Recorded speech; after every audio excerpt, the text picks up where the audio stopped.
So here we go with the OnePlus 5T. Got the box, you've seen that. Let's go ahead and get it unboxed. So here it is.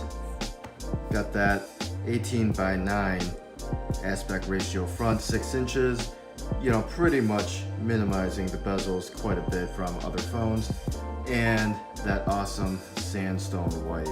So definitely not as sandstony as some of the other OnePlus devices, but something to note. Got the fingerprint sensor, of course that bright red switch, deep dark black other buttons on the sides, and a black SIM card tray, which is interesting.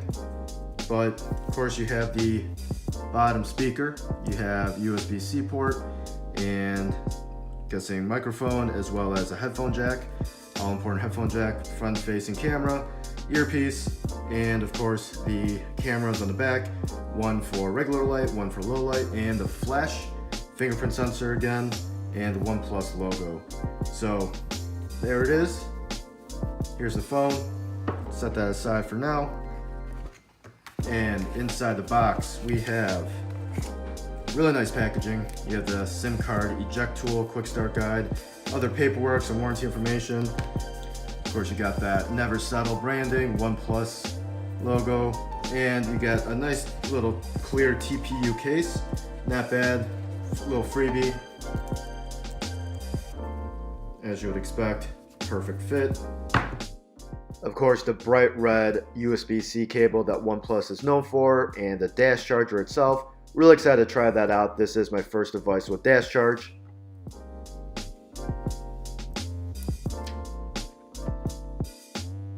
Booting up the 5T, and of course it's running Android Nougat 7.1.1. And the other thing I noticed is that OnePlus still adds that plastic screen protector to its devices, which is always nice to have. I also got a couple of glass screen protectors from Amazon that already arrived, so I'll definitely put up some videos reviewing those for you as well. But anyways, I hope you guys enjoyed this video. If you found it helpful, please let me know through the comments, and don't forget to like and subscribe. Thanks everyone.